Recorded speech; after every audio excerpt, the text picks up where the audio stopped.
Assalamualaikum semuanya. Semoga kita selalu diberi kesehatan, banyak rizki dan penuh keberkahan. Kisah Abu Nawas dan Sang Kuda Putih. Di sebuah pagi yang cerah di kota Baghdad, suasana istana tampak ramai luar biasa. Pasalnya, Raja Harun al-Rasyid baru saja mendapatkan hadiah istimewa dari seorang bangsawan jauh, seekor kuda putih murni yang begitu indah hingga semua orang yang melihatnya terpesona. Kuda itu tinggi, gagah, berkulit putih seputih salju, dan matanya berkilau seperti permata. Bahkan, ekornya bergoyang dengan anggun seperti bendera sutra tertiup angin. Raja pun langsung jatuh hati. Indah sekali.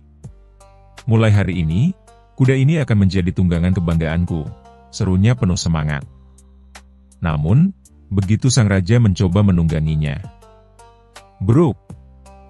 Raja terlempar ke tanah dengan gaya paling tidak elegan di sepanjang sejarah Kekaisaran Baghdad. Seluruh penjaga istana menahan tawa dengan susah payah. Salah sedikit saja mereka bisa kehilangan kepala. Raja mencoba lagi, kali ini dengan pelan. Tapi belum juga kaki kirinya naik ke pelana, kuda putih itu langsung mengangkat kaki belakang dan meringkik keras. Raja nyaris terjungkal lagi. "Apa ini?" teriak Raja. "Kenapa kudaku ini liar seperti iblis?" Para penjaga, pelatih kuda, dan penasehat istana bergantian mencoba menungganginya. Hasilnya, semua terlempar. Bahkan salah satu penjaga sampai tersangkut di pohon kurma istana. Raja pun murka. Cari Abu Nawas. Hanya dia yang bisa menyelesaikan masalah aneh seperti ini. Abu Nawas datang dengan langkah santai seperti biasa. Ia mengenakan jubah putih dan rompi krem, sorban putihnya berkilau diterpa sinar matahari. Dengan senyum ramah ia menunduk hormat. "Yang mulia memanggil saya?" tanyanya tenang. Raja menunjuk kuda putih yang tampak berdiri gagah di tengah halaman istana. "Abu Nawas, lihatlah. Kuda ini begitu indah, tapi tak seorang pun bisa menungganginya. Termasuk aku sendiri." Abu Nawas menatap kuda itu sambil mengelus janggutnya. Mungkin yang mulia lupa, tidak semua yang indah mudah dijinakkan." "Jangan berfilsafat, Abu Nawas," bentak Raja.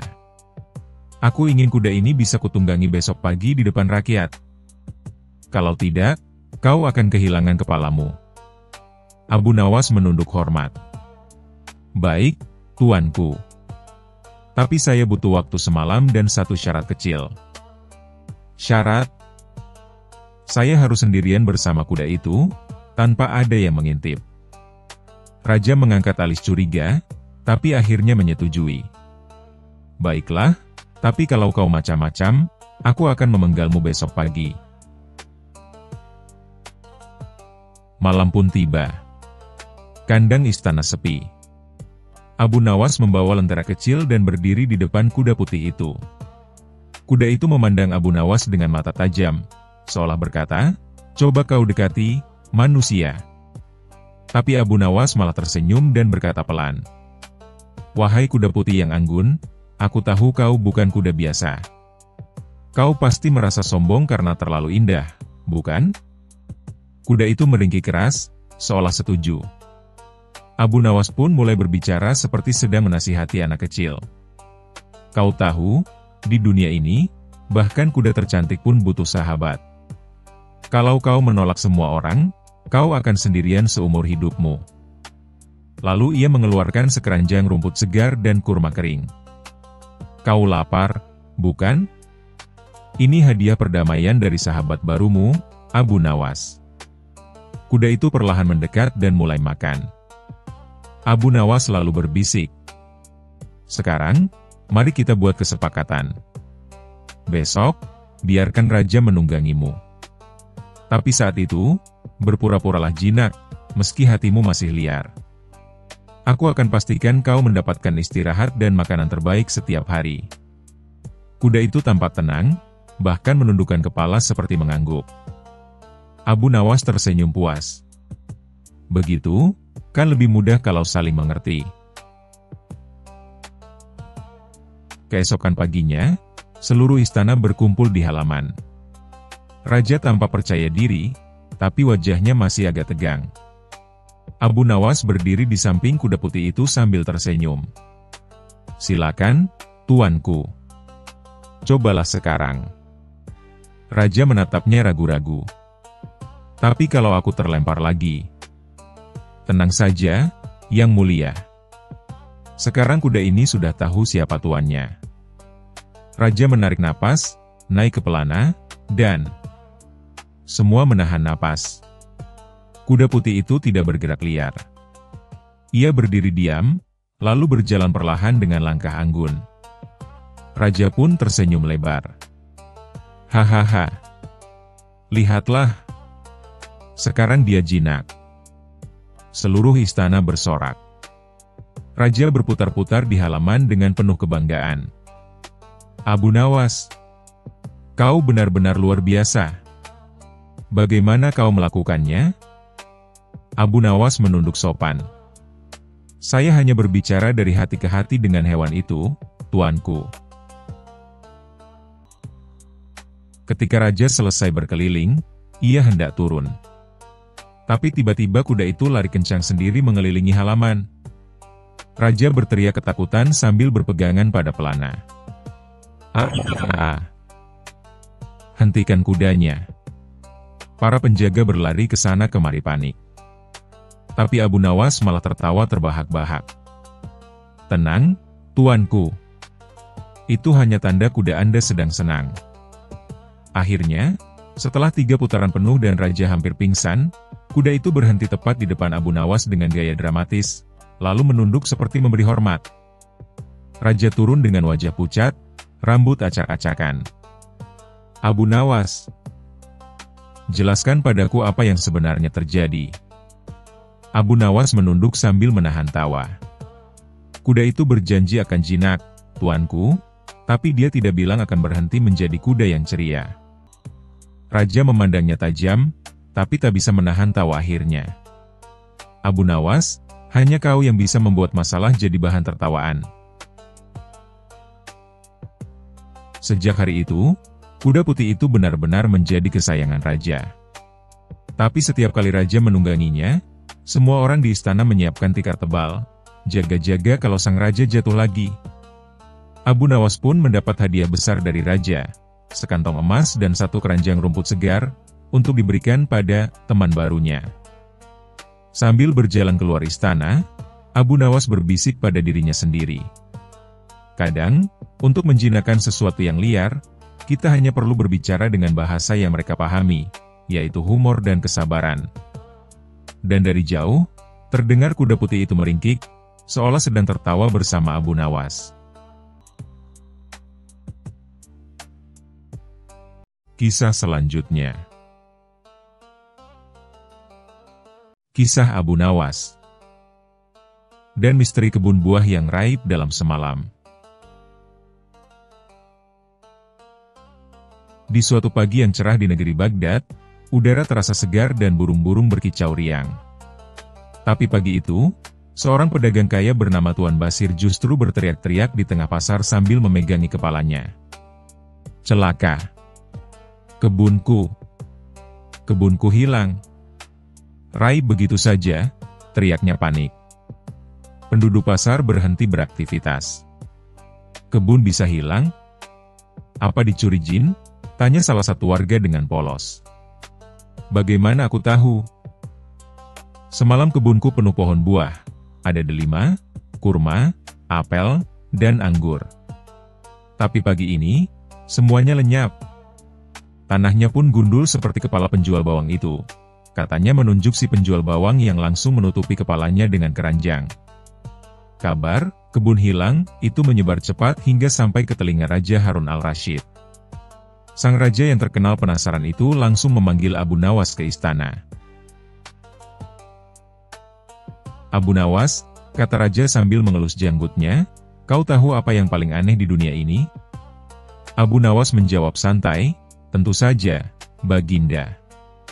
Rambut yang tumbuh di hidung, tak berguna tapi susah dihilangkan. Semua orang di ruangan tertawa, kecuali sang raja. Bukan itu, Abu Nawas. Yang paling aneh adalah kebun bisa hilang dalam semalam. Aku ingin kau menyelidiki ini. Kalau kau bisa menemukan kebun itu, aku beri hadiah besar. Tapi kalau tidak, raja berhenti sejenak sambil mengangkat alis, kau akan jadi penjaga kandang unta selama sebulan. Abu Nawas tersenyum licik. Baik, Baginda. Tapi izinkan saya membawa satu hal penting. Apa itu? Tanya raja. Perut kosong. Karena kalau saya lapar, akal saya berjalan lebih cepat. Raja menggeleng, baiklah, pergilah sebelum aku berubah pikiran.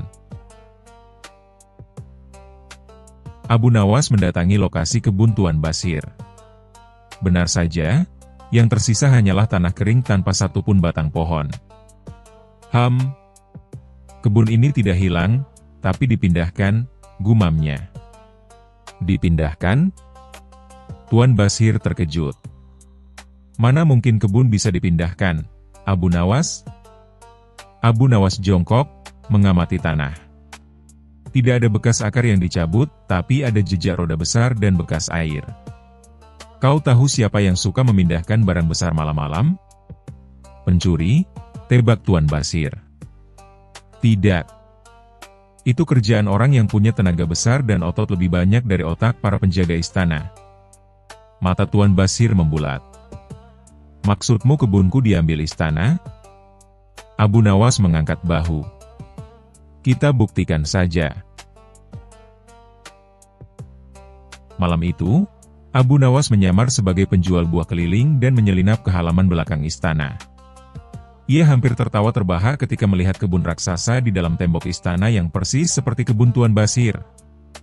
Pohon-pohon tumbuh rapi, buahnya bergelantungan segar, bahkan ada papan bertuliskan, kebun persembahan untuk raja dari rakyat yang tulus. Abu Nawas berbisik, tulus? Atau takut disuruh bayar pajak lagi?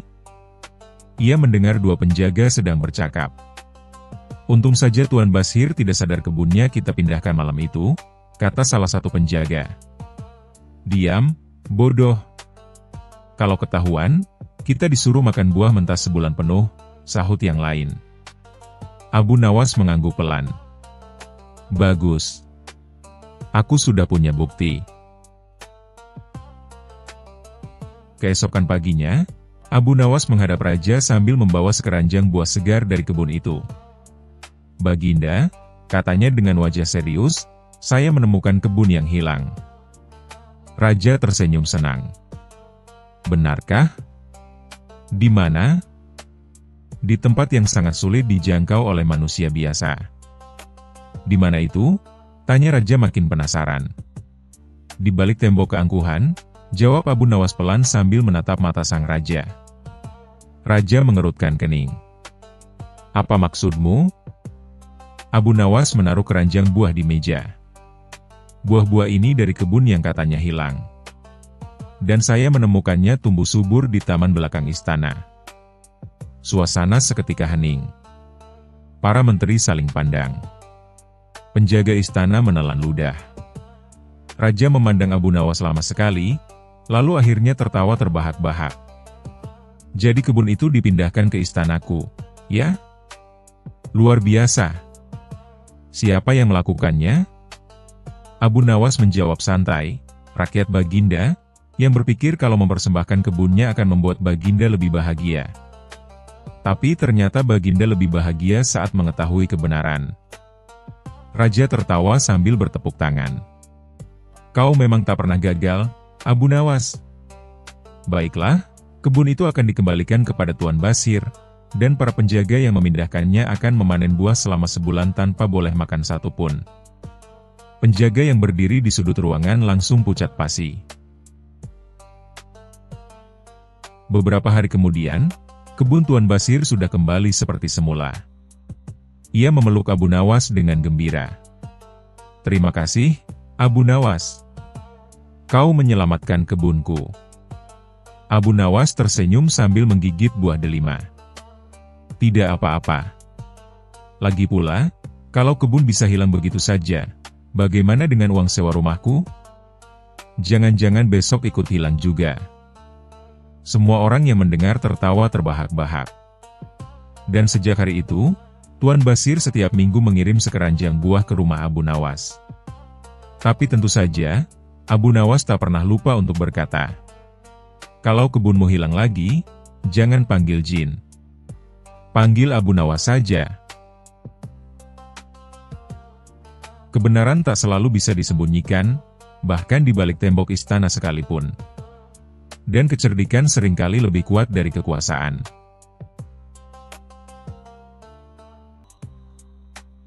Kisah selanjutnya. Kisah Abu Nawas dan harta karun yang bikin pusing. Di suatu pagi yang cerah di kota Baghdad, udara terasa hangat dan angin berhembus lembut membawa aroma roti panggang dari pasar. Abu Nawas sedang duduk di teras rumahnya, menyeruput teh hangat sambil mengunyah roti tipis yang diberi madu. Hari itu, ia berniat bersantai, sebab semalam ia sudah cukup sibuk menipu seorang penipu yang hendak menipunya, dan tentu saja ia menang telak. Namun, ketenangan itu tak berlangsung lama. Tiba-tiba seorang pria tua dengan wajah keriput, janggut putih panjang, dan pakaian compang-camping berjalan tergesa ke arahnya. Nafasnya terengah-engah, matanya berkilat penuh rahasia. "Abu Nawas! Abu Nawas!" seru si kakek. Abu Nawas memiringkan kepala. "Wah, pagi-pagi sudah seperti singa kelaparan." "Ada apa, kakek?" Pria tua itu mendekat, lalu berbisik seakan takut ada yang mendengar. Aku tahu di mana harta karun besar terkubur." Abu Nawas mengangkat alis. "Kalau begitu, selamat. Kau pasti akan jadi orang terkaya di Baghdad." Kakek itu menggeleng cepat. "Masalahnya, aku tak bisa mengambilnya sendiri. Butuh kecerdikan, nyali, dan sedikit keahlian menipu." Abu Nawas pura-pura terkejut. "Loh, siapa lagi yang bisa menipu selain aku?" "Baiklah, ceritakan detailnya." Kakek itu menyerahkan selembar perkamen tua yang sudah menguning. Peta itu dipenuhi coretan aneh, simbol matahari, bulan, dan seekor unta yang tampak sedang tersenyum. Di pojoknya tertulis kata-kata yang membingungkan. "Barang siapa ingin harta ini, harus mengorbankan tawa." Abu Nawas langsung tertarik. Mengorbankan tawa? Waduh, itu artinya aku harus berhenti tertawa? Mana bisa, hidup tanpa tawa sama saja seperti makan tanpa garam. Kakek menjelaskan bahwa peta ini milik seorang saudagar gila dari masa lalu. Ia menyembunyikan hartanya di sebuah tempat rahasia di luar kota Baghdad, dikelilingi jebakan dan teka-teki.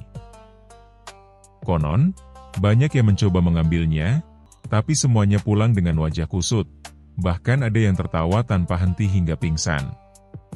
"Jadi, kita harus pergi ke sana dan menaklukkan teka-tekinya," kata Abu Nawas sambil menyipitkan mata. "Tapi, kakek, kenapa kau tidak pergi dengan orang lain?" Kakek itu menatapnya dengan serius. "Karena hanya kau yang cukup licik untuk menipu jebakan-jebakan itu." Mereka berangkat keesokan harinya, membawa bekal roti, kurma, air, dan sebuah ember kosong, yang Abu Nawas klaim mungkin akan berguna. Mereka menempuh perjalanan melewati padang pasir, kebun kurma, hingga sebuah lembah kecil yang sepi. Di tengah perjalanan, mereka bertemu rombongan pedagang unta. Salah satu unta melihat Abu Nawas dan mendengus keras. Abu Nawas membalas dengan senyum miring. "Kau lihat, kakek? Unta itu mengingatku. Dia pasti salah satu korban kelakuanku di masa lalu," ujar Abu Nawas. "Korban?" tanya kakek itu bingung. "Ya, dulu aku pernah menjual pasir kepada pemiliknya," jawab Abu Nawas santai. Akhirnya mereka tiba di sebuah tebing batu besar. Di tengahnya, ada sebuah pintu batu tinggi dengan ukiran wajah manusia yang tersenyum lebar. Di bawahnya ada tulisan, "Hanya yang bisa membuatku berhenti tersenyum boleh masuk." Kakek itu bingung. Bagaimana caranya membuat ukiran batu berhenti tersenyum? Abu Nawas berpikir sebentar, lalu tersenyum nakal. Ia mengambil sepotong kurma dari kantongnya, memakannya, lalu mengunyah bijinya hingga pipinya mengembung seperti tupai. Kemudian ia meludahkannya tepat ke arah mulut ukiran batu. Hasilnya, ekspresi ukiran itu berubah menjadi cemberut. Pintu pun terbuka. Kakek melongo. "Kau benar-benar tidak sopan." Abu Nawas mengangkat bahu. "Yang penting berhasil." Mereka masuk ke lorong gelap yang berujung pada sebuah ruangan besar. Di tengah ruangan ada patung raksasa badut tua dengan mulut terbuka lebar.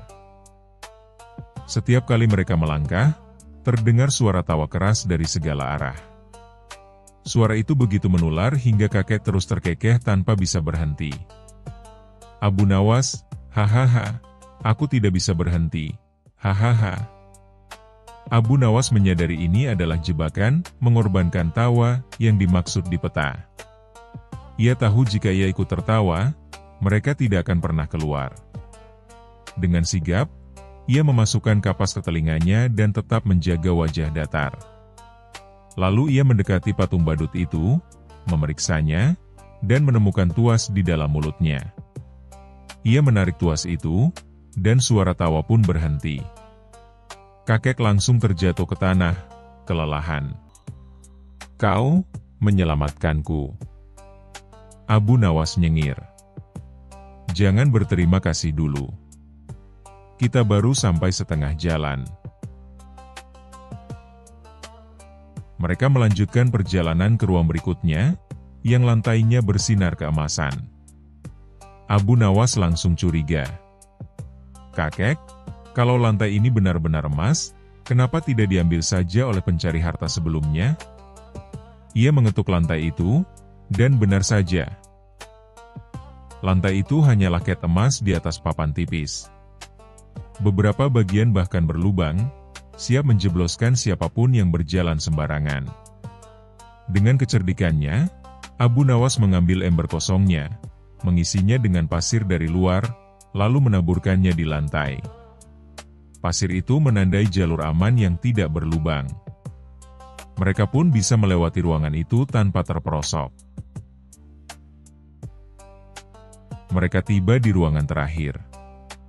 Di sana ada sebuah peti kayu besar yang terkunci rapat, di atasnya tertulis, "Yang rakus akan kehilangan segalanya." Kakek itu langsung menggeser Abu Nawas. "Biar aku yang buka," katanya sambil berusaha mencungkil peti itu. Namun Abu Nawas menahannya. "Tunggu, kakek. Pasti ada jebakannya." Benar saja, setelah diperiksa, ternyata kunci peti itu terhubung dengan tali yang akan menjatuhkan batu besar dari atas jika dibuka sembarangan. Dengan santai, Abu Nawas memotong tali itu dulu, lalu membuka petinya. Di dalamnya, bukan emas, bukan perhiasan, melainkan tumpukan buku-buku tua berisi lelucon dan teka-teki. Kakek itu menatapnya kecewa. "Jadi, ini harta karunnya? Lelucon?" Abu Nawas tertawa terbahak-bahak. "Kakek, ini jauh lebih berharga daripada emas. Dengan lelucon-lelucon ini, aku bisa membuat seluruh Baghdad tertawa, dan mungkin juga membuat raja memberiku hadiah besar." Kakek hanya bisa menggeleng, sementara Abu Nawas berjalan pulang sambil membaca salah satu lelucon di buku itu, tertawa hingga matanya berair. Kisah selanjutnya.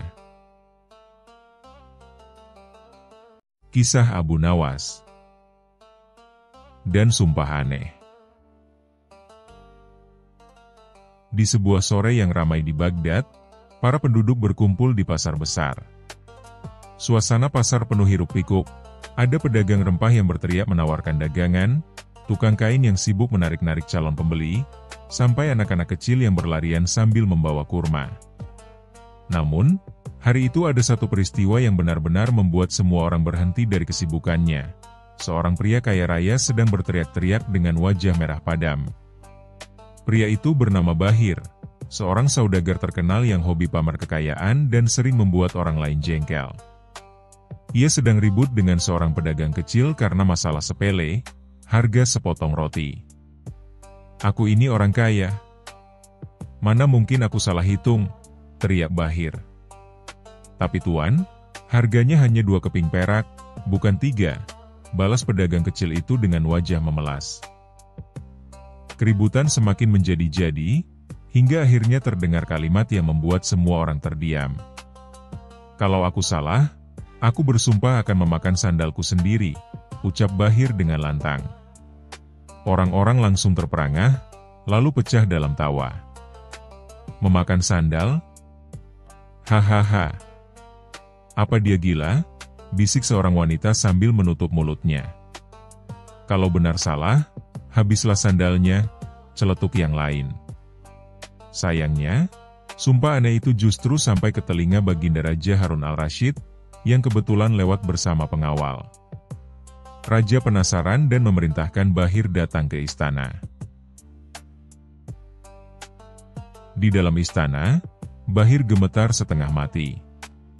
Raja menatapnya dengan tajam. "Benarkah kau bersumpah akan memakan sandalmu jika salah hitung harga roti?" tanya Raja. Bahir mencoba berkelit, "Itu hanya perumpamaan, Baginda, saya tidak benar-benar." "Diam," potong Raja. "Sumpah adalah sumpah. Jika kau bersalah, maka kau harus menepati ucapanmu." Orang-orang yang hadir di istana mulai berbisik-bisik, membayangkan pria kaya itu mengunyah sandal. Pemandangan yang menggelikan tentu saja. Tapi ada satu masalah, bagaimana caranya seseorang memakan sandal tanpa mati tersedak? Raja yang bijak namun juga memiliki selera humor tinggi berkata, Aku ingin melihat sumpahmu ditepati. Tapi aku juga tak mau ada orang mati sia-sia hanya karena menelan sandal. Siapa yang bisa menemukan jalan keluarnya?" Semua mata langsung tertuju pada satu orang yang duduk santai di pojok ruangan, Abu Nawas. Abu Nawas, dengan sorban putihnya yang miring sedikit ke kanan, tersenyum nakal. "Baginda," katanya tenang, "izinkan hamba yang menyelesaikan perkara ini. Biarlah orang kaya ini menepati sumpahnya tanpa membahayakan nyawanya." Raja mengangguk, "Baiklah, Abu Nawas. Aku serahkan perkara ini padamu." Bahir langsung panik. Tunggu dulu. Abu Nawas itu licik, Baginda. Dia pasti akan mempermalukan saya." Namun, Raja hanya tertawa, "Itu justru yang aku tunggu-tunggu." Keesokan harinya, di halaman istana, orang-orang sudah berkumpul menunggu pertunjukan unik. Seorang saudagar kaya yang harus memakan sandalnya sendiri. Bahir duduk lesu, wajahnya pucat seperti kain yang baru dicuci. Sementara itu, Abu Nawas sibuk di dapur istana. Beberapa jam kemudian ia keluar sambil membawa nampan besar. Di atasnya ada semangkuk besar sup harum yang mengepulkan asap, dengan potongan kecil berwarna coklat di dalamnya. "Wah, wangi sekali," kata salah satu penonton. "Apakah itu sandal?" tanya yang lain dengan bingung. Abu Nawas dengan gaya meyakinkan berkata, "Benar. Hamba sudah memasak sandal Bahir dengan rempah-rempah terbaik. Potongan kecil ini adalah bukti ia menepati sumpahnya." Bahir ternganga. "Apa? Itu benar sandal?" "Ya. Sandalmu telah direbus, dipotong kecil-kecil, lalu dicampur ke dalam sup. Kini, silakan makan." Semua orang tertawa terbahak-bahak melihat Bahir yang terpaksa menyuap sesendok demi sesendok sup sandal. Raut wajahnya jelas menunjukkan rasa jijik bercampur putus asa, tapi ia tak berani menolak karena sumpahnya diawasi langsung oleh raja. Setelah beberapa suapan, Bahir hampir muntah. Tapi Abu Nawas berkata, "Baginda, sumpahnya baru setengah terpenuhi." Ia berkata akan memakan sandal, bukan hanya mencicipi. Bahir hampir pingsan mendengarnya. Namun Abu Nawas melanjutkan, "Tenang saja. Hamba sudah menyiapkan hidangan utama." Abu Nawas kembali membawa nampan lain. Kali ini berisi kue manis yang ditaburi gula. Bentuk kuenya menyerupai sandal. Ini sandal manis dari adonan tepung dan madu. Supaya sumpahnya benar-benar terpenuhi, ia harus memakan sandal ini juga. Raja tertawa terbahak-bahak sampai hampir jatuh dari singgasananya. Orang-orang bersorak gembira. Dan Bahir, dengan wajah memerah seperti udang rebus, terpaksa melahap kue sandal itu hingga habis. Setelah selesai, Bahir duduk lemas, perutnya penuh dengan sup sandal asli dan kue sandal manis. Semua orang menertawainya tanpa henti. Raja berkata sambil tertawa, "Bahir, anggap ini pelajaran. Lain kali jangan sembarangan bersumpah dengan hal aneh-aneh." Abu Nawas menambahkan dengan wajah polos, "Betul, Baginda. Kalau mau bersumpah, cukup bilang, demi Allah, jangan demi sandal." Suasana istana meledak dengan tawa. Bahkan Bahir sendiri akhirnya ikut tertawa, meski tawanya lebih mirip tangisan karena malu. Sejak hari itu, orang-orang di Baghdad sering mengejeknya dengan sebutan si sandal manis. Dan tentu saja, nama Abu Nawas kembali harum sebagai si cerdik yang bisa membuat masalah rumit jadi tontonan lucu dan berkesan.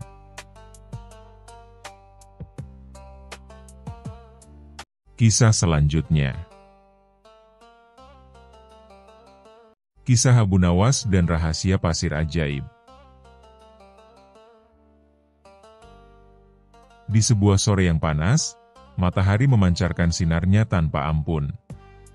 Kota Baghdad terasa seperti tungku raksasa, dan orang-orang berjalan dengan langkah gontai. Abu Nawas yang terkenal cerdik dan kerap membuat orang-orang takjub dengan kelihayannya, hari itu duduk di bawah pohon kurma sambil mengipasi wajah dengan selembar kertas lusuh. "Ah, panas sekali.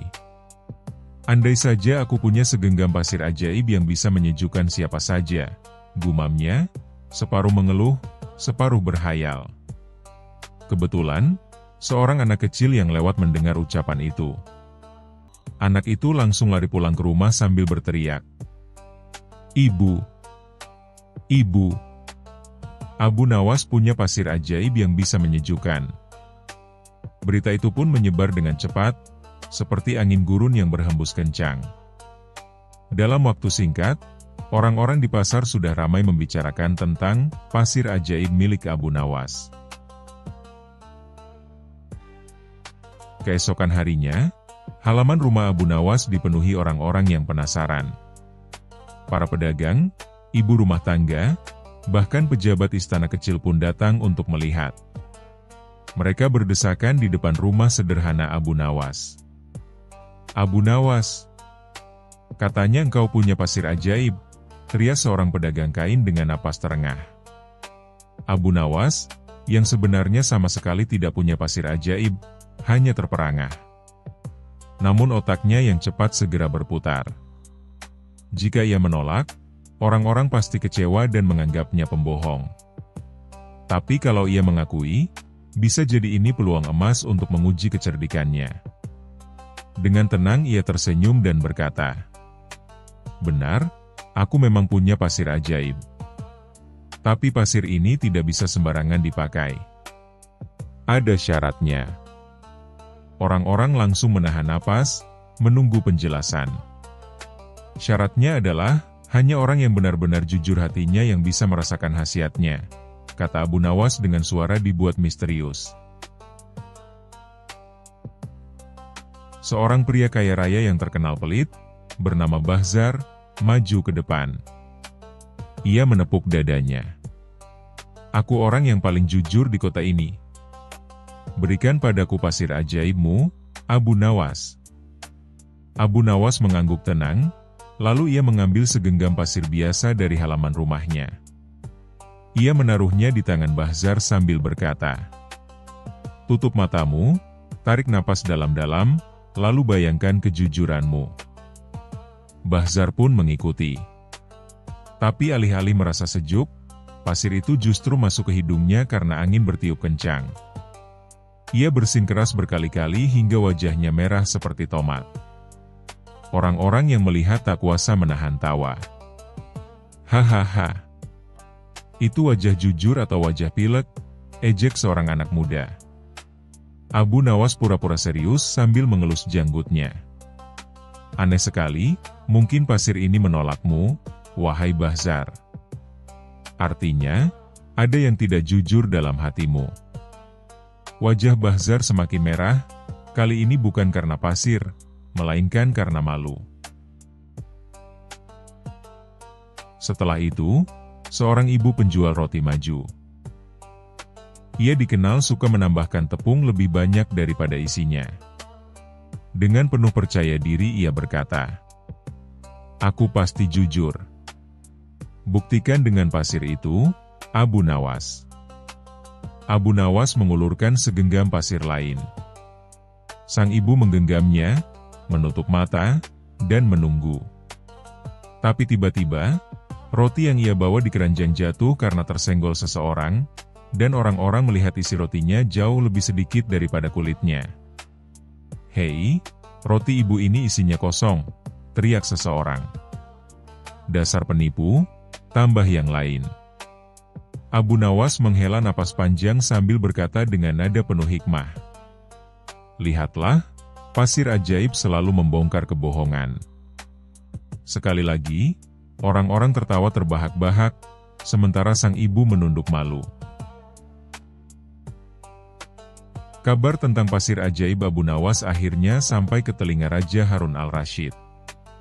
Sang raja yang terkenal suka hal-hal aneh dan lucu itu langsung memanggil Abu Nawas ke istana. "Abu Nawas," kata sang raja sambil tertawa, "benarkah engkau punya pasir ajaib yang bisa menguji kejujuran?" Abu Nawas menunduk hormat. "Benar, Baginda. Bahkan pasir ini bisa membuktikan siapa saja yang paling jujur di kerajaan." Sang raja langsung bersemangat. "Kalau begitu, uji aku dengan pasir itu. Aku ingin tahu seberapa jujur diriku." Semua menteri dan dayang berdesakan ingin melihat. Abu Nawas dengan tenang mengambil segenggam pasir dan menyerahkannya kepada sang raja. Sang raja menggenggam pasir itu, menutup mata, dan menunggu sesuatu terjadi. Tapi tiba-tiba ia bersin keras. Orang-orang terperangah, lalu hening.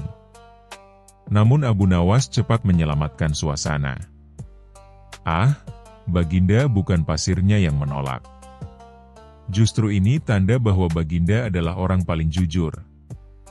Sebab hanya orang jujurlah yang bisa membuat pasir ikut gembira sampai berterbangan ke udara." Semua orang langsung bertepuk tangan dan bersorak.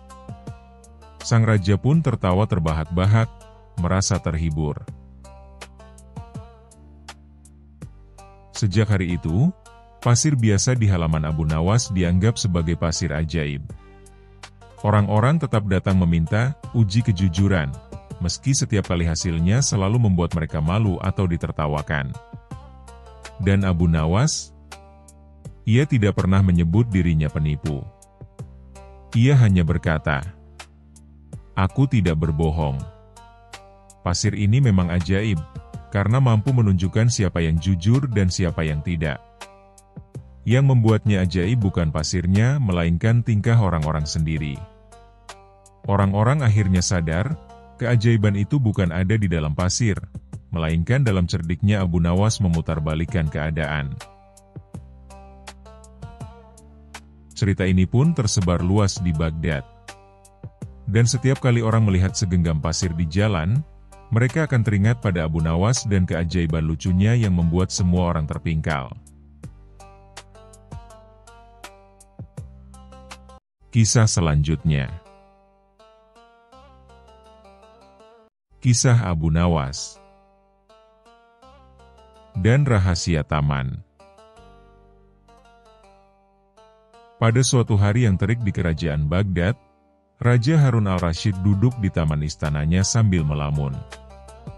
Bunga-bunga yang dulu bermekaran indah kini mulai layu, rumput tampak kering, dan para pelayan istana sudah kehabisan ide untuk membuat taman tampak segar kembali. Dengan wajah kusut, sang raja mengeluh. Mengapa taman ini cepat sekali layu? Apakah aku perlu menanam bunga dari langit? Tiba-tiba, salah satu penasehat kerajaan berbisik. Paduka, hamba mendengar di sebuah desa jauh, ada taman yang tak pernah layu. Tanamannya selalu hijau, bunga-bunganya harum sepanjang tahun, dan tidak pernah disentuh oleh musim kemarau. Raja langsung bangkit, matanya berbinar penuh harap. Cari siapapun yang tahu tentang taman itu. Aku ingin taman seperti itu di istanaku. Keesokan harinya, datanglah Abu Nawas dengan sorban putih bergelombang, jubah bersih, dan senyum penuh teka-teki. Ia membawa sebuah pot kecil berisi tanaman aneh yang tampak sangat biasa. Paduka, hamba tahu rahasia taman yang tak pernah layu, ujar Abu Nawas dengan nada tenang. Tapi rahasianya tidak bisa dijelaskan. Hanya bisa dirasakan. Raja mengernyit. Apa maksudmu hanya bisa dirasakan? Ini istana, bukan tempat kontemplasi. Abu Nawas tersenyum, lalu berkata, izinkan hamba membawa Paduka ke taman itu. Tapi dengan satu syarat. Raja mulai curiga. Apa syaratnya? Jangan bilang aku harus berjalan kaki ke ujung dunia. Tidak, Paduka. Hanya saja, selama perjalanan, Paduka tidak boleh marah, tidak boleh mengeluh, dan harus mengikuti semua petunjuk hamba, walau terdengar sangat konyol. Raja pun mengangguk meski dalam hati mulai ragu. Perjalanan pun dimulai. Di hari pertama, Abu Nawas mengajak sang raja menari-nari di tengah sawah sambil mengucapkan mantra. Daun-daun tertawa, bunga pun bersiul. Sang raja merasa seperti sedang ikut drama sekolah anak-anak, tapi ia tetap menuruti. Hari kedua, mereka berdandan seperti kupu-kupu, mengepak-ngepakkan kain di tengah padang. Abu Nawas bahkan menyuruh raja berdiri di atas batu sambil berkata, aku adalah bunga yang tak bisa patah. Ini taman atau taman bermain orang gila? Gerutu sang raja pelan. Tapi ia tetap tidak mengeluh keras-keras. Hari ketiga, mereka duduk di tengah hutan. Abu Nawas menyuruh sang raja memeluk pohon sambil berbisik. Aku mencintaimu, wahai daun kehidupan. Pelayan-pelayan yang ikut dari kejauhan sudah mulai mempertanyakan kewarasan rombongan kerajaan. Akhirnya, setelah seminggu perjalanan, mereka sampai di sebuah lembah hijau yang memukau. Bunga-bunganya cerah, dedaunannya segar, dan burung-burung berkicau indah. Tempat itu seperti lukisan hidup. Sang raja terpesona. Apakah ini tamannya? Tanya raja penuh kagum. Benar, jawab Abu Nawas. Tapi taman ini bukan hanya karena tanahnya subur atau airnya jernih, tapi karena semua yang datang ke sini melepaskan amarah, keluhan, dan ego mereka. Itulah pupuk yang membuat taman ini tak pernah layu. Raja terdiam. Dan selama Paduka mengikuti perjalanan tadi tanpa marah, taman ini sudah menerima Paduka sebagai bagian darinya. Raja tertawa terbahak-bahak. Jadi aku menari seperti kupu-kupu dan berbicara pada pohon agar taman ini menyukaiku? Abu Nawas tersenyum nakal. Setidaknya Paduka sudah lebih ringan hatinya sekarang, dan tidak lagi memikirkan taman istana yang layu. Siapa tahu, taman itu layu karena Paduka terlalu sering memarahi rumput. Setelah kembali ke istana, Raja pun memerintahkan taman istananya dibersihkan dari semua patung marmer dan diganti dengan tempat bermain anak-anak dan para pengunjung untuk tertawa. Di tengah taman dipasang papan besar bertuliskan, "Tertawalah, agar bunga ikut tersenyum." Dan sejak hari itu, taman istana pun menjadi lebih segar. Bukan karena tanaman baru, tapi karena para pengunjung tak henti tertawa melihat Raja menari seperti kupu-kupu di festival bunga tiap minggunya, bersama Abu Nawas sebagai MC utamanya.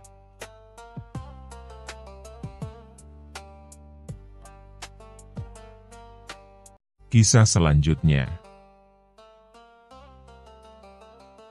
Kisah Abu Nawas dan bijak dalam semalam. Pagi itu, suasana istana tidak seperti biasanya. Burung merpati yang biasa berterbangan di halaman istana mendadak kabur. Para pelayan berjalan pelan-pelan sambil menunduk. Bahkan koki istana, yang terkenal cerewet, hari itu hanya berkata satu kata. "Aduh." Ternyata, Raja Harun ar-Rasyid sedang dilanda kegelisahan yang luar biasa. Ia mondar-mandir di ruang utama istana, mengacak-acak rambutnya yang biasanya tersisir rapi. "Aku bosan jadi raja," teriaknya tiba-tiba. Semua pelayan langsung tiarap. Seorang menteri berbisik panik, jangan-jangan beliau mau jadi nelayan. Namun Raja melanjutkan, "Aku ingin jadi raja yang paling bijak. Tapi harus malam ini juga. Aku ingin bangun besok pagi dan langsung dikelilingi pujian dan puisi tentang kebijaksanaanku." Para menteri makin panik. Seorang dari mereka, yang paling gemuk dan paling banyak makan, mencoba memberi solusi. "Baginda, mungkin kita bisa beli buku kebijaksanaan?" "Buku?" bentak Raja. "Aku tidak sempat baca. Aku hanya sempat jadi bijak. Malam ini juga. Cari Abu Nawas." Beberapa jam kemudian, Abu Nawas muncul dengan langkah santai. Jubah putihnya berkibar tertiup angin, dan sorbannya miring seperti biasa. Ia membawa seekor ayam jago di bawah lengannya.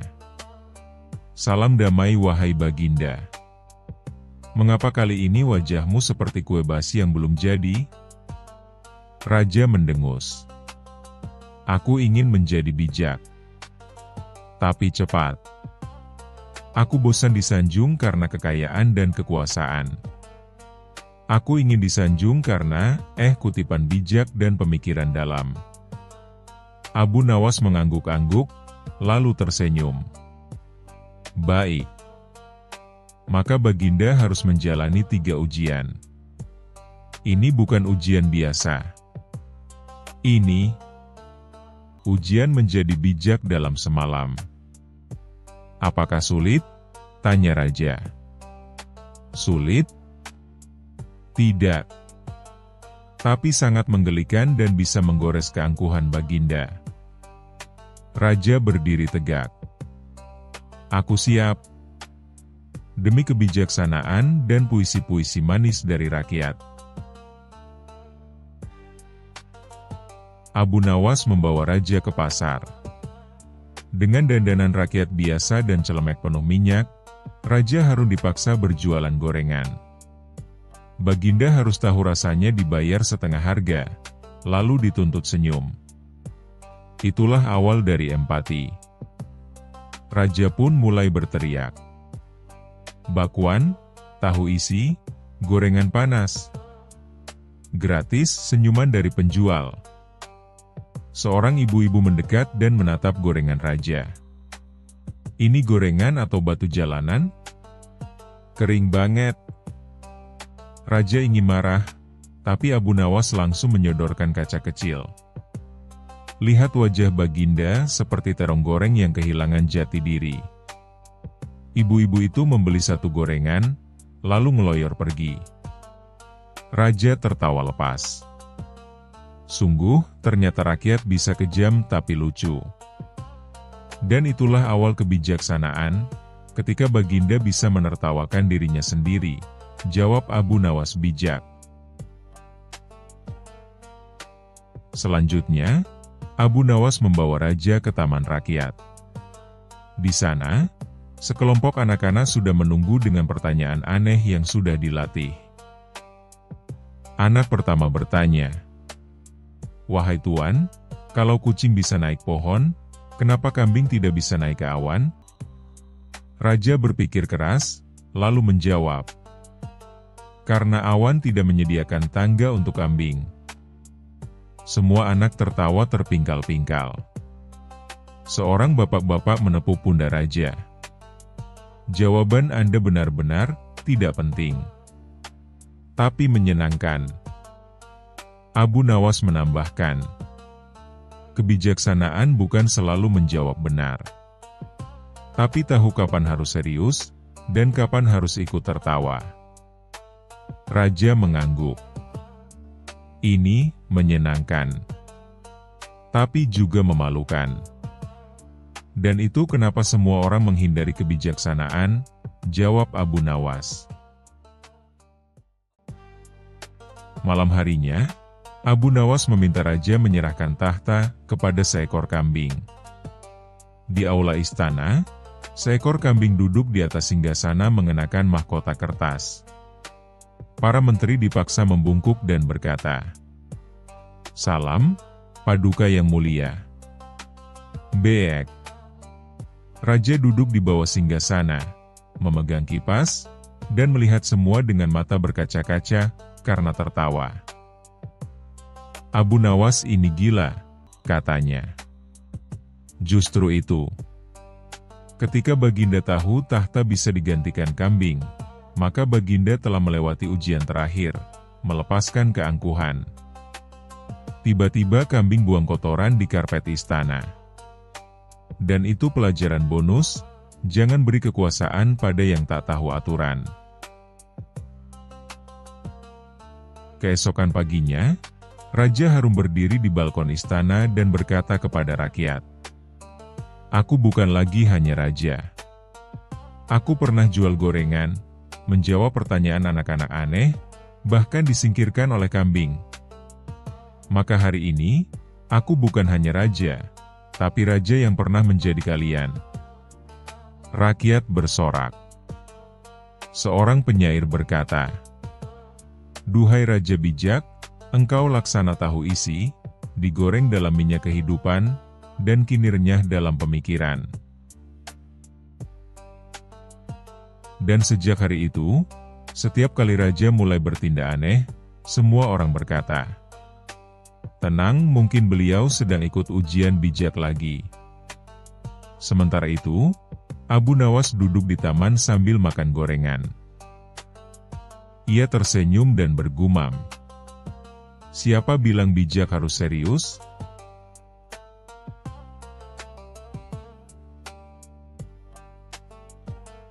Kisah selanjutnya. Kisah Abu Nawas dan bayangan ajaib. Pada suatu pagi yang cerah di kota Baghdad, para pedagang sibuk membuka lapak mereka.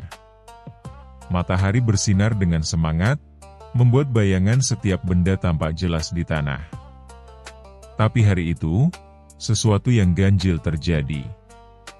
Abu Nawas, pria cerdik dengan sorban putih dan jubah sederhana, sedang duduk di pinggir jalan menikmati secangkir teh hangat sambil menatap bayangannya sendiri yang sedang menyender di tembok.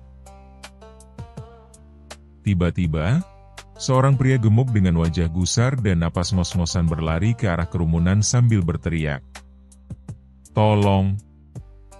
Bayangan saya hilang. Ini pasti sihir.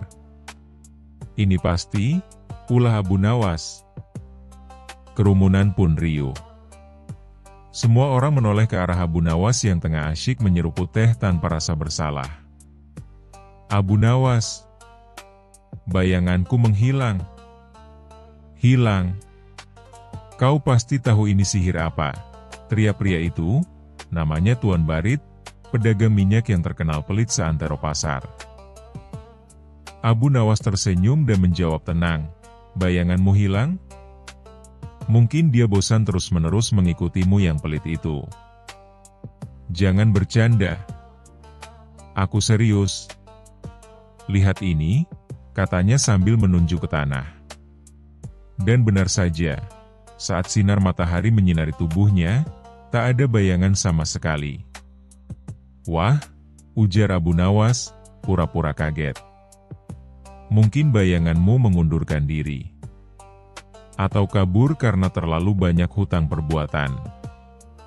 Orang-orang mulai tertawa. Tapi Tuan Barit tidak. Ia panik. Aku sudah ke tabib, ke penyihir, bahkan ke penjual kacamata ajaib, tapi tak ada yang bisa mengembalikan bayanganku. Abu Nawas menatap serius. Ini urusan besar. Bayangan itu bagian dari identitas. Jangan-jangan, ini konspirasi cahaya dan tanah? Tuan Barit makin panik. Jangan main-main. Kembalikan bayanganku atau aku akan lapor ke raja. Mendengar itu, Abu Nawas langsung berubah sikap. Ia berdiri, menyapu sorbannya ke belakang dan berkata, baiklah. Tapi untuk mencari bayangan yang hilang, aku butuh waktu. Dan biaya operasional. Berapa? Tanya Tuan Barit curiga. 2 karung gandum, 3 dirham perak, dan 1 semangka dingin, jawab Abu Nawas santai. Semangka dingin untuk apa? Untuk menenangkan pikiranku. Karena mencari bayangan bukan pekerjaan mudah, katanya sambil tersenyum. Akhirnya, Tuan Barit setuju. Abu Nawas pun beraksi. Ia mengajak Barit ke berbagai tempat aneh. Gua yang katanya dihuni bayangan bekas, danau pemantul jiwa, hingga ke sumur yang konon bisa memanggil refleksi. Di setiap tempat, Abu Nawas beraksi seperti penyihir. Bayangan Barit, jika kau mendengar suara ini, kembalilah ke tubuh majikanmu yang bau minyak dan suka menghitung recehan. Namun tentu saja, tidak terjadi apa-apa. Setelah seharian keliling dan Tuan Barit sudah lelah, Abu Nawas tiba-tiba berkata, aku curiga, mungkin bayanganmu tertinggal di rumah. Ayo kita ke rumahmu. Mereka pun ke rumah Tuan Barit. Saat sampai, Abu Nawas berkata, coba berdiri di halaman rumahmu, di bawah sinar matahari. Barit pun berdiri, dan ajaib. Bayangannya kembali muncul di tanah. Itu dia. Kembali. Kembali, teriak Barit kegirangan. Orang-orang bersorak. Tuan Barit langsung sujud syukur. Tapi ada satu hal yang dia tidak sadari. Di pagi hari saat dia pertama kali panik, langit Baghdad sebenarnya sedikit mendung. Awan menutupi matahari dan bayangan pun menghilang sementara. Tapi karena panik dan terburu-buru, dia tidak sadar cuaca telah berubah. Abu Nawas hanya menepuk jidat. Tuan Barit, aku tidak mengembalikan bayanganmu, aku hanya menunggu awan lewat. Apa? Ya. Bayanganmu tak hilang. Cuma matahari yang malu-malu pagi tadi. Semua orang tertawa terbahak-bahak. Tuan Barit tersipu malu, tapi dia sudah terlanjur membayar upah 2 karung gandum, 3 dirham, dan 1 semangka dingin yang kini sedang dinikmati Abu Nawas sambil bersandar di pohon. Jadi ingat, wahai penduduk Baghdad, kata Abu Nawas sambil menggigit semangkanya, kalau bayanganmu hilang, jangan buru-buru tuduh sihir. Mungkin itu hanya awan lewat.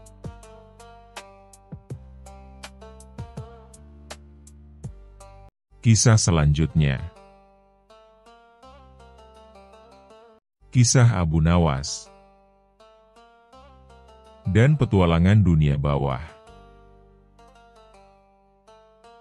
Di suatu pagi yang cerah namun penuh misteri, Abu Nawas sedang duduk santai di teras rumahnya, menyeruput teh hangat sambil memandangi seekor kucing yang sedang mencoba menangkap bayangannya sendiri.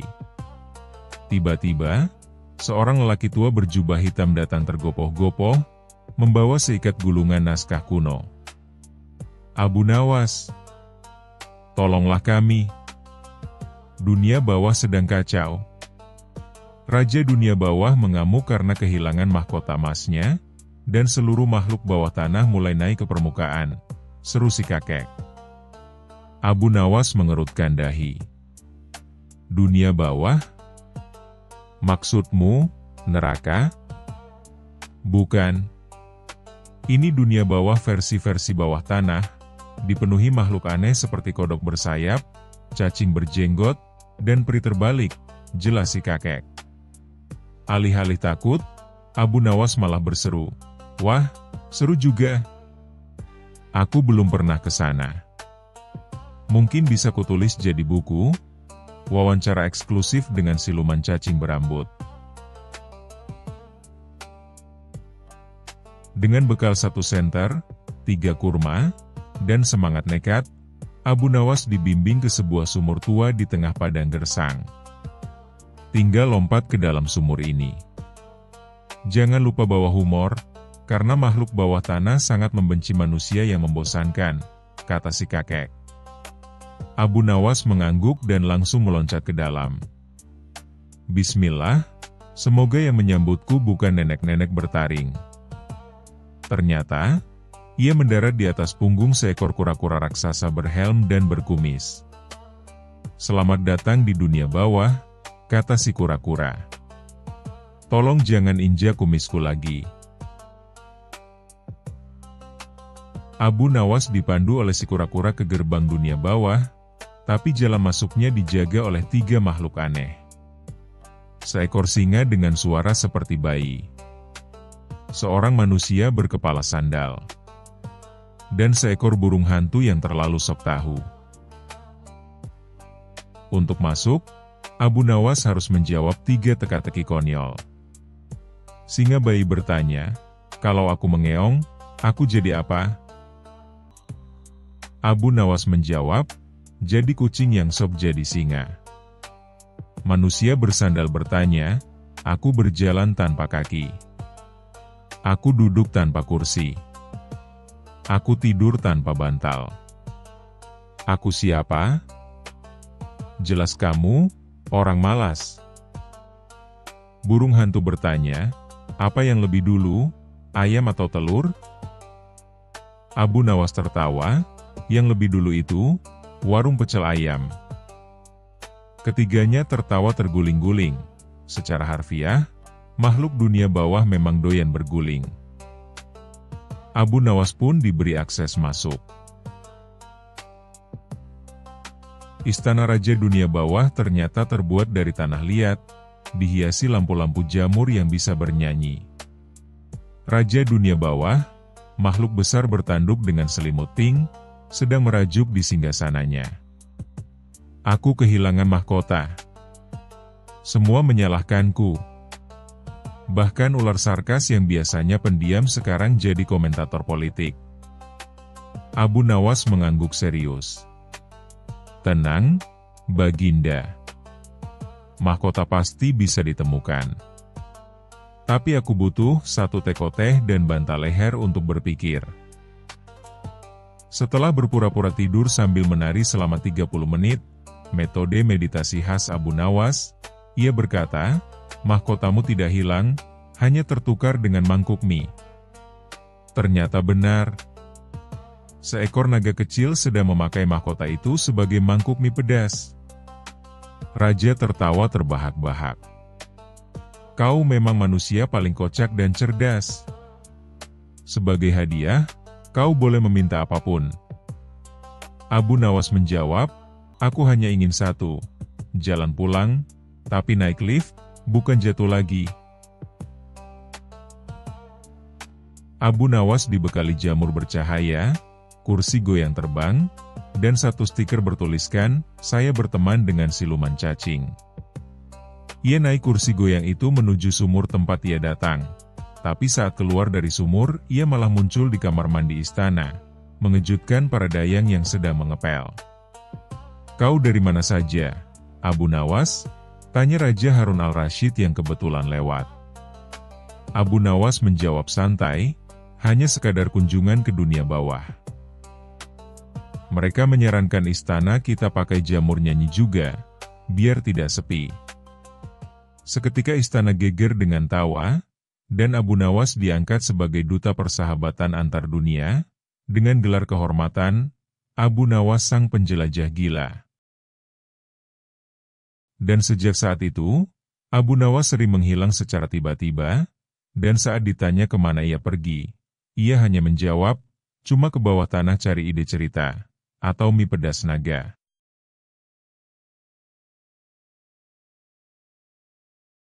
Kisah selanjutnya. Kisah Abu Nawas dan hutan sihir. Kisah lucu dari alam tersihir dan otak yang jenius. Hari itu, Abu Nawas bangun kesiangan karena semalam ia begadang menulis puisi untuk ayam tetangga yang sedang stres. Ia bangkit dengan rambut acak-acakan dan baju tidur yang masih lusuh. Aku butuh liburan, gumamnya sambil menguap lebar. Tanpa rencana matang, Abu Nawas membawa sepotong roti, sebotol air, dan sebuah sendok kayu, entah buat apa, dan memutuskan berjalan menuju arah hutan yang katanya paling misterius di kerajaan, hutan gelap tertawa. Orang-orang bilang, siapapun yang masuk ke sana akan mendengar suara-suara aneh, pohon tertawa, batu menyanyi, dan angin yang suka menggelitik ketiak. Cocok, kata Abu Nawas. Itu seperti pesta ulang tahun versi hutan. Begitu masuk ke hutan, suasana berubah drastis. Abu Nawas dikejutkan oleh suara dari semak belukar. Heh, yang pakai sandal jepit sebelah kanan beda warna. Mau kemana, Mas? Abu Nawas celingukan. Hah? Semak bisa ngomong? Bukan semak, ini aku, pohon akasia bagian belakang. Aku ketempelan jin pelawak. Abu Nawas tertawa. Wah, jin zaman sekarang multitalenta, ya? Bisa nempel, bisa stand up. Ia melanjutkan perjalanan, dan semakin ke dalam, semakin banyak benda di sekitarnya yang ikut-ikutan jadi pelawak. Batu besar bernyanyi dangdut. Hatiku hancur berkeping-keping, gara-gara diinjak pakai sandal jepit. Sungai kecil bercanda. Cuci muka di sini bisa awet muda, asal jangan pakai sabun kucing. Dan daun-daun berjatuhan sambil berkata, please deh, angin, aku belum gajian. Tiba-tiba, muncul asap ungu pekat, dan dari balik kabut muncullah sosok tua dengan jubah bergambar emoji ketawa, topi runcing penuh glitter, dan janggut sepanjang keluh kesah.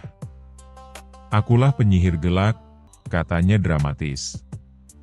Siapa kau, yang berani menginjak tanah hiburan abadi ini? Aku Abu Nawas. Aku bukan menginjak, tapi menyentuh dengan penuh cinta. Ngaco. Kau pasti mau mengganggu kutukanku. Semua benda di sini harus tertawa. Aku benci kesedihan. Karena aku pernah ditinggal menikah oleh badut wanita di pelaminan. Abu Nawas melongo. Wah, kisah cinta yang absurd tapi menyakitkan. Makanya aku sihir seluruh hutan ini.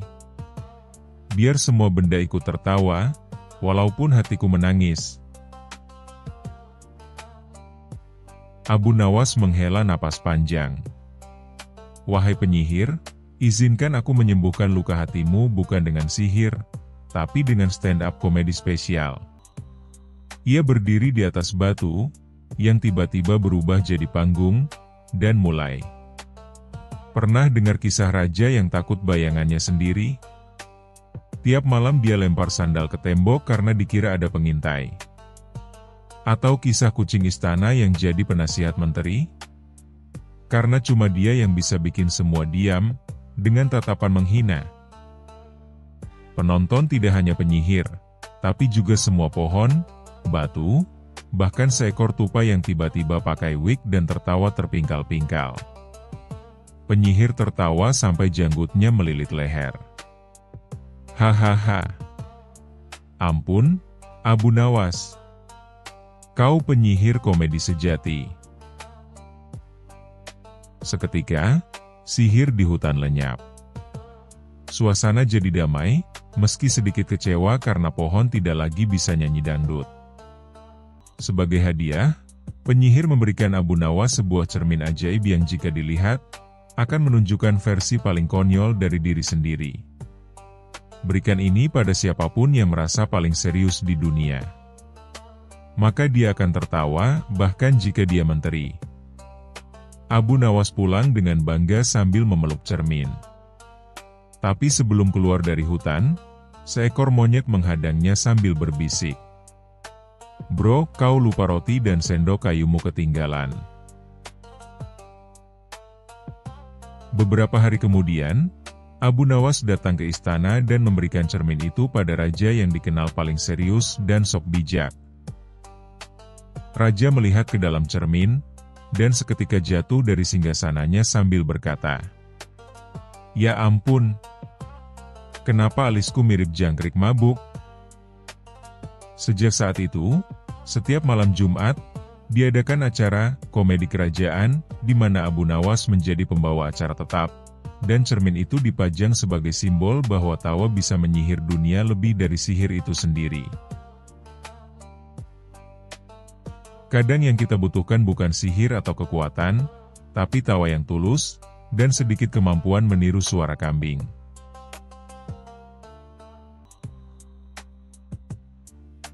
Kisah selanjutnya. Kisah Abu Nawas dan Kota Terlarang. Pada suatu hari, Raja Harun ar-Rasyid mendengar desas-desus dari para pedagang yang baru kembali dari perjalanan jauh. Mereka bercerita tentang sebuah kota misterius yang berada di tengah padang pasir, dikenal dengan nama Kota Terlarang Al-Maknuna. Konon, siapapun yang masuk ke sana tak ingin kembali. Bukan karena disekap, tapi karena terlalu nyaman, terlalu aneh, dan terlalu absurd. Raja pun penasaran. Bagaimana mungkin sebuah kota bisa membuat orang tak mau pulang? Apakah di sana seluruh penduduknya jin? Atau semua makanannya gratis? Karena rasa penasaran makin tak tertahankan, Raja memanggil Abu Nawas. "Abu Nawas," seru Raja dengan semangat penasaran yang membara. "Aku tugaskan kau untuk pergi ke kota terlarang itu dan melaporkan apa yang sebenarnya terjadi di sana." Abu Nawas mengusap dagunya yang berjanggut rapi. "Saya akan pergi, tuanku. Tapi boleh saya ajukan satu syarat?" "Apa itu?" "Kalau saya tak kembali dalam 7 hari, anggap saja saya terlalu betah." Raja mendengus, tidak ada batas waktu. "Pokoknya kau harus kembali, meski harus diseret." Abu Nawas berangkat dengan seekor unta bernama Si Gendut, karena perutnya selalu bunyi meskipun baru saja makan. 3 hari perjalanan, ia melewati badai pasir, ditipu pedagang karpet yang ternyata jualan selimut, dan hampir masuk ke tenda pesta pernikahan yang salah undangan. Akhirnya, Di malam keempat, dari balik bukit, tampaklah sebuah kota yang aneh. Semua bangunannya miring, pintunya kecil tapi jendelanya besar, dan ada menara jam yang berputar mundur. Ini pasti kota terlarang Al-Maknuna, gumam Abu Nawas. Begitu masuk, Abu Nawas langsung disambut warga yang semuanya berjalan mundur. "Selamat datang, pengembara," seru seorang wanita sambil berputar seperti gasing. "Terima kasih, boleh tanya, kenapa semua orang di sini jalan mundur?" "Karena kalau jalan ke depan, nanti cepat tua." Di pasar, Abu Nawas melihat penjual buah yang membagikan pisang secara gratis, tapi yang ambil malah harus membayar untuk tidak makan. Lalu ada tukang cukur yang hanya mencukur orang botak. Abu Nawas memicingkan mata. Kota ini jelas tidak normal, tapi lucunya, aku merasa nyaman. Di penginapan, tempat tidurnya bisa berbicara. "Selamat malam, Abu Nawas," katanya dengan suara empuk. "Jangan tidur terlalu cepat. Mimpi di sini suka lebih nyata dari kenyataan." Abu Nawas pun bermimpi jadi wali kota. Tapi saat bangun, seluruh warga sudah memanggilnya, "Yang Mulia Abu Nawas, kami pilih Anda jadi wali kota kemarin malam." "Loh, tapi itu kan mimpi." "Di sini, mimpi adalah demokrasi tertinggi." Lalu muncullah seekor kucing berjas yang berkata, "Saya ketua partai. Mau koalisi?" 7 hari pun berlalu. Abu Nawas mulai ragu. Hidup di kota ini memang aneh, tapi nyaman dan lucu. Ia bisa tidur siang 2 kali sehari, makan siomay yang berubah jadi bakso saat dikunyah, dan ikut lomba tertawa tanpa sebab setiap sore. Namun ia teringat janji pada raja. "Kalau aku tidak pulang, mungkin raja akan kirim pasukan atau lebih buruk, utus menteri keuangan mencari aku." Dengan berat hati, ia pamit pada warga yang memberinya bekal, sandal berbicara, batu yang bisa dipijat, dan seekor ayam yang bertugas membangunkannya setiap jam 2 pagi, tanpa alasan. Sesampainya di istana, raja bertanya dengan penuh semangat, "Bagaimana kota itu?" Abu Nawas menghela napas, lalu mulai. "Tuanku, di sana orang botak dicukur, orang kenyang diberi makan, kucing ikut debat politik, dan wali kotanya bisa terpilih lewat mimpi. Tapi yang paling berbahaya, kota itu terlalu menyenangkan. Bisa-bisa seluruh negeri kita pindah ke sana." Raja tercengang. "Lalu apa yang harus kita lakukan, Abu Nawas?" Abu Nawas tersenyum nakal, "Larang siapapun ke sana. Tapi kalau boleh usul, kita buka cabangnya di sini." Akhirnya, raja malah tergoda ingin pergi sendiri. Tapi setiap kali hendak berangkat, Abu Nawas selalu bilang, "Tuanku, tunggu 1 hari lagi. Besok kucingnya debat final." Dan begitu terus, sampai raja lupa ingin ke sana. Sementara itu, Abu Nawas punya rencana rahasia, membangun kota terlarang mini di belakang rumahnya, khusus untuk bermain-main dan kadang untuk sembunyi dari utusan pajak.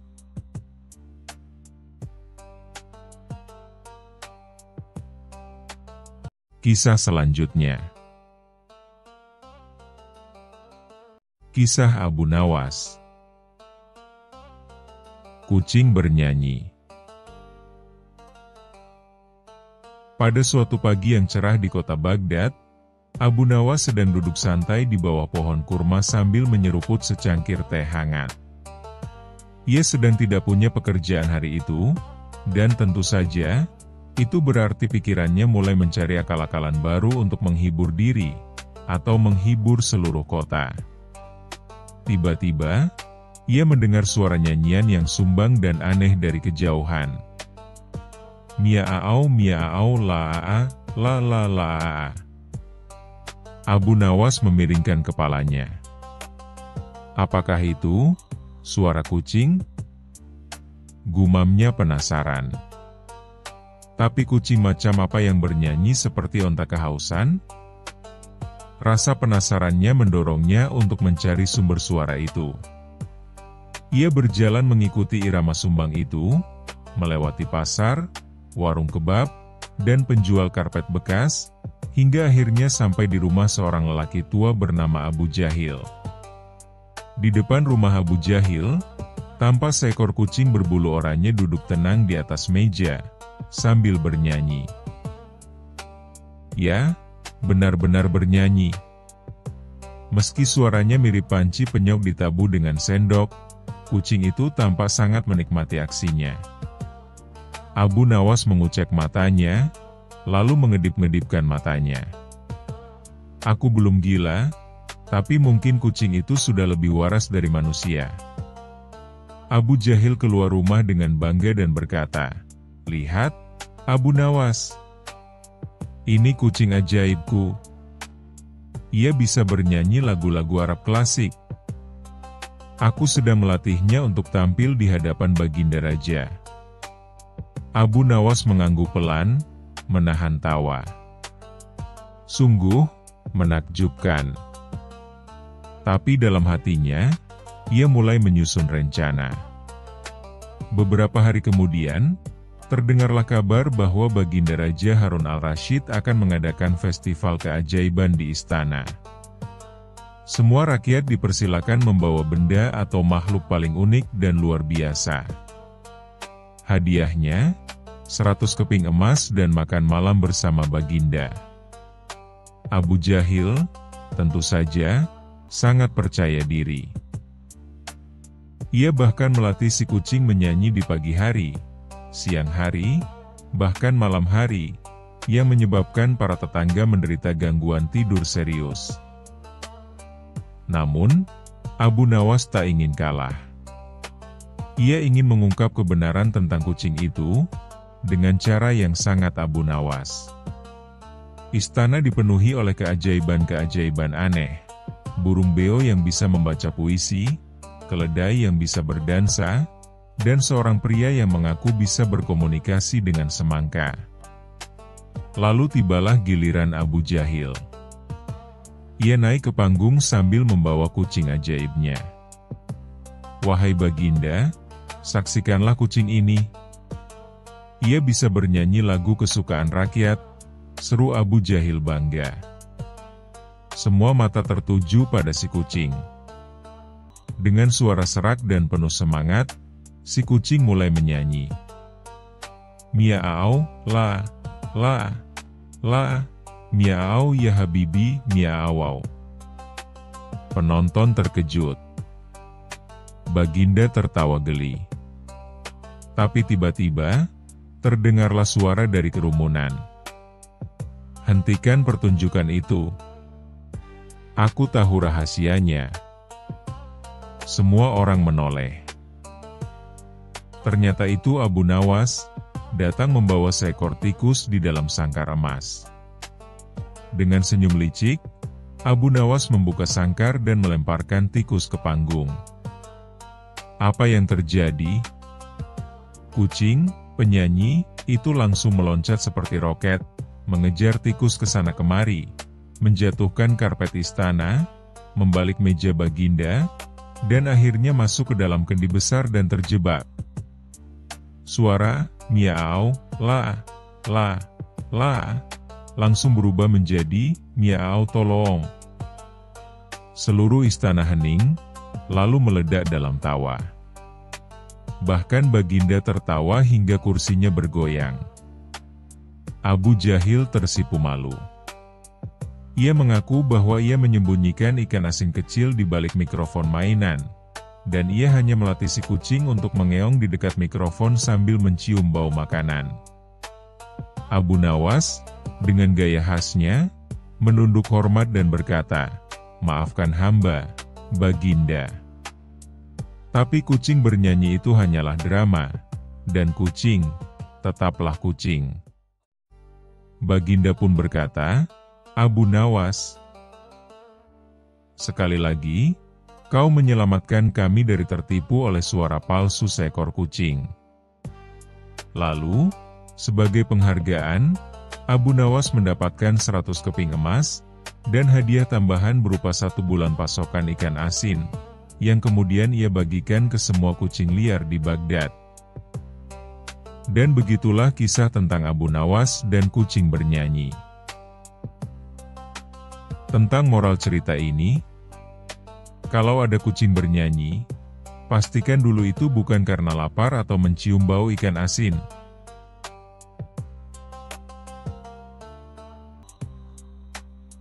Kisah selanjutnya. Kisah Abu Nawas dan sungai yang berbicara. Pada suatu hari di negeri Baghdad yang penuh keajaiban dan keanehan, Sang Raja Harun al-Rasyid merasa bosan. Ia telah menonton para penari, mendengar musik, bahkan membaca puisi-puisi paling indah dari para penyair istana. Tapi tetap saja, rasa bosan itu menempel seperti permen karet di alas sandal. Akhirnya, ia memanggil penasihatnya dan berkata, "Aku butuh hiburan yang tidak biasa. Sesuatu yang belum pernah terjadi sebelumnya. Jangan beri aku penyair atau pemain kecapi. Bawa Abu Nawas ke hadapanku." Penasihat pun mengangguk, dan dalam waktu singkat, Abu Nawas, si pria cerdik berjubah putih dan bersorban yang selalu punya cara licik untuk menghadapi persoalan, sudah berdiri dengan tenang di depan sang raja. "Abu Nawas," kata Harun al-Rasyid sambil mengelus jenggotnya, "aku ingin kau membuktikan sesuatu. Bukan puisi. Bukan teka-teki. Aku ingin kau membuktikan bahwa sungai bisa berbicara." Mendengar itu, Abu Nawas nyaris tersedak udara. "Ampun tuanku. Apakah telinga hamba tidak salah dengar? Sungai bisa bicara?" "Ya, sungai yang bisa bicara," ujar sang raja dengan semangat. "Aku beri kau waktu 3 hari. Bila kau gagal, siap-siap mandi bukan di sungai, tapi di penjara." Abu Nawas pun pamit dengan wajah pucat seperti kain kafan yang baru dicuci. Ia berjalan pulang sambil menggaruk-garuk kepala yang sebenarnya tidak gatal. Keesokan harinya, Abu Nawas pergi ke pinggir sungai Tigris. Ia berdiri di tepi sungai sambil berbicara seolah-olah sungai itu sahabat lamanya. "Wahai sungai yang agung, sungai kebanggaan Baghdad. Apakah kau bisa berbicara padaku?" Tentu saja, sungai hanya bergelombang pelan, seolah-olah tertawa kecil melihat kebodohan manusia. Seorang nelayan yang lewat menatap Abu Nawas dengan dahi berkerut. "Apa kau baik-baik saja, Abu Nawas? Mau kupanggilkan tabib?" "Tidak perlu," kata Abu Nawas, "saya sedang berdiskusi penting dengan air." Nelayan itu pergi sambil menggeleng-geleng. Dan sungai tetap diam, tentu saja. Hari berikutnya, Abu Nawas datang membawa alat aneh, panci besar, wajan, dan sendok kayu. Ia berteriak keras, "Wahai sungai, kalau kau tidak mau bicara hari ini, akan kubuat sop air Tigris dan kusajikan ke seluruh Baghdad. Jangan salahkan aku kalau semua ikan di dalammu ikut jadi lauk." Lagi-lagi, sungai hanya memantulkan sinar matahari, tenang dan tak peduli. Seekor bebek lewat dengan ekspresi lebih bijak dari Abu Nawas sendiri. Malam sebelum hari ketiga, Abu Nawas duduk termenung di rumahnya. Ia menatap ke langit, berharap bulan memberinya inspirasi. Dan tiba-tiba, ting! Otaknya menyala seperti lentera ditiup jin.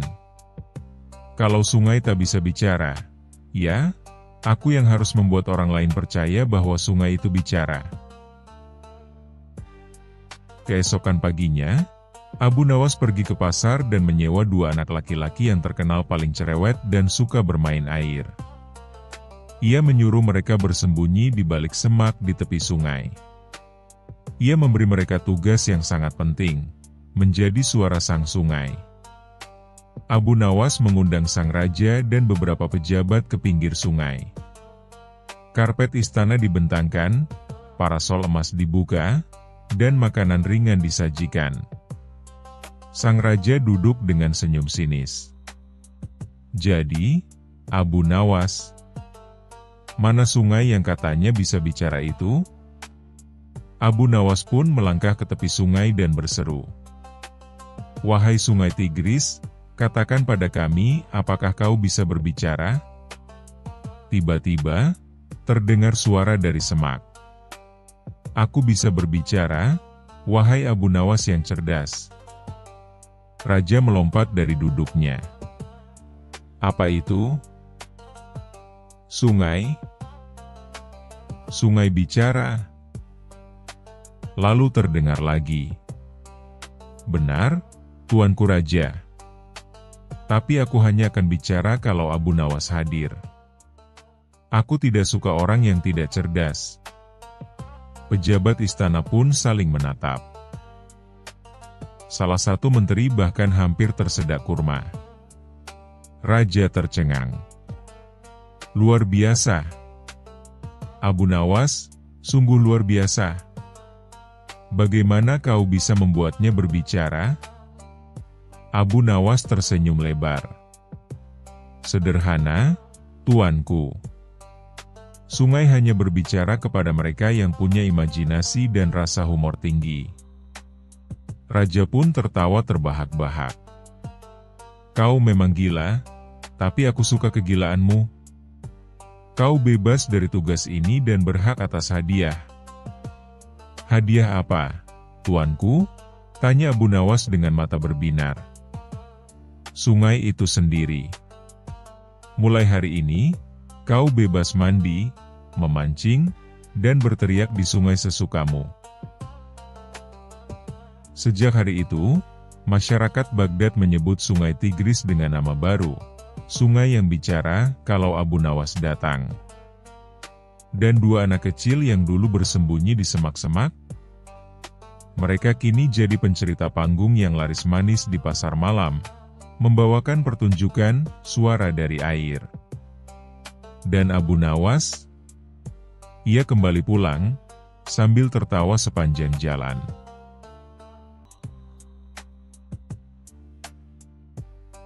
Kisah selanjutnya. Kisah Abu Nawas dan permainan raja. Pada suatu hari di negeri Baghdad, Raja Harun ar-Rasyid sedang merasa bosan luar biasa. Semua hiburan istana telah dicoba. Penari, musisi, bahkan tukang sulap pun sudah tampil. Namun, wajah sang raja tetap cemberut seperti awan mendung yang tak kunjung hujan. "Aku bosan," seru sang raja sambil melempar bantal sutra ke lantai. "Aku ingin sesuatu yang baru. Sesuatu yang bisa membuatku tertawa sampai perutku kram." Para menteri mulai saling pandang. Mereka tahu, kalau raja sudah bosan, itu berarti sebentar lagi mereka bisa kehilangan pekerjaan atau kepala. Tiba-tiba, salah satu menteri berseru, "Paduka, bagaimana kalau kita panggil Abu Nawas? Dia terkenal cerdik dan selalu punya akal yang tak biasa." Mata raja langsung berbinar. "Panggil dia sekarang juga. Tapi katakan padanya, aku ingin bermain. Tapi bukan sekadar bermain, aku ingin permainan yang bisa membuatku tertawa puas." Abu Nawas pun dipanggil ke istana. Ia datang dengan wajah tenang seperti biasa, memakai sorban putih, jubah sederhana, dan senyum yang seolah tahu segalanya. "Abu Nawas, seru raja dengan suara bersemangat, aku ingin bermain. Tapi ingat, permainan itu harus lucu, harus cerdas, dan kalau aku kalah, aku akan memberimu hadiah besar. Tapi kalau kau kalah, kau harus rela dipermalukan di hadapan seluruh istana. Abu Nawas tersenyum lebar. Baik, Paduka. Saya punya permainan yang akan membuat Baginda tertawa sampai lupa bahwa Baginda seorang raja. Raja tertawa. Coba kita lihat apakah kau bisa menepati janji. Abu Nawas mengeluarkan sebuah kain lusuh dan topi aneh dari sakunya. Baginda, ini permainan, coba tebak siapa aku. Saya akan menyamar menjadi seseorang, dan Baginda harus menebaknya. Raja mengangguk setuju. Abu Nawas lalu mengenakan topi itu, mengubah suaranya menjadi cempreng, dan berjalan pincang sambil berkata, aku ini orang yang paling dihormati di istana, tapi juga paling penakut. Kalau lihat tikus saja bisa pingsan. Raja tertawa. Itu pasti Wazir Hamid. Para hadirin tertawa terbahak. Wazir Hamid hanya bisa tersenyum kecut sambil menunduk. Abu Nawas melanjutkan, sekarang giliran kedua. Ia menirukan cara berjalan dengan dada dibusungkan dan berkata dengan suara lantang, aku selalu berkata, demi negara, demi rakyat. Tapi aku tidak pernah keluar dari istana. Raja tertawa keras. Itu pasti menteri dalam negeri. Satu persatu, Abu Nawas menirukan tokoh-tokoh istana dengan gaya jenaka, membuat semua orang tertawa berguling-guling, termasuk sang raja. Aku belum kalah, kata raja sambil terengah-engah karena tertawa. Sekarang aku yang menyamar, dan kau yang harus menebak. Sang raja memakai selimut dan berdiri di belakang tirai. Ia berkata dengan suara pelan, aku orang paling bijak, paling kaya, dan paling dicintai, tapi kadang-kadang bisa sangat pelupa. Abu Nawas langsung menjawab, itu mudah sekali. Itu adalah Baginda Raja sendiri. Ah, kau benar, kata raja sambil tertawa. Tapi bagaimana kau bisa tahu begitu cepat? Abu Nawas menjawab, karena tidak ada orang lain yang mengaku paling bijak, paling kaya, dan paling dicintai selain Baginda sendiri. Seluruh istana kembali tertawa. Tapi belum selesai di situ. Sekarang kita adu tebakan cepat, kata raja. Aku mulai, seru Abu Nawas. Apa yang selalu naik tapi tak pernah turun? Raja berpikir keras. Usia? Benar. Raja tersenyum. Sekarang giliranku. Apa yang kalau dimakan satu, cukup untuk dua. Tapi kalau dimakan dua, tidak cukup untuk satu? Abu Nawas berpikir. Wah, ini pertanyaan sulit. Setelah beberapa saat, ia menjawab, itu pasti sandal. Raja terkejut. Hah? Abu Nawas menjelaskan, coba pikirkan. Satu orang pakai satu pasang sandal, cukup. Tapi kalau dua orang rebutan satu pasang sandal, ya pasti tidak cukup. Raja langsung terbahak sampai air mata keluar. Hari itu, tawa tak henti terdengar di seluruh istana. Para menteri yang biasanya kaku pun ikut terpingkal-pingkal. Raja menepuk bahu Abu Nawas. Engkau benar-benar penghibur sejati. Aku kalah, dan sesuai janjiku, aku akan memberimu hadiah. Abu Nawas tersenyum dan berkata, saya tidak minta emas, tidak minta perak, Baginda. Cukup beri saya izin untuk tidak ikut rapat kerajaan selama seminggu. Saya takut tertular kebosanan Baginda. Raja pun tertawa lebih keras. Permintaanmu sungguh luar biasa, lucu tapi masuk akal. Sejak saat itu, Raja Harun ar-Rasyid punya cara baru untuk mengusir bosan. Cukup panggil Abu Nawas, dan istana akan penuh tawa.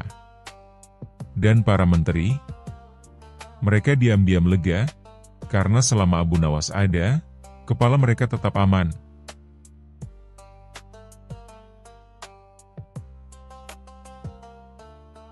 Terima kasih sudah menonton. Jangan lupa like dan subscribe. Semoga keberkahan selalu dianugerahkan kepada kita semua. Wassalamualaikum.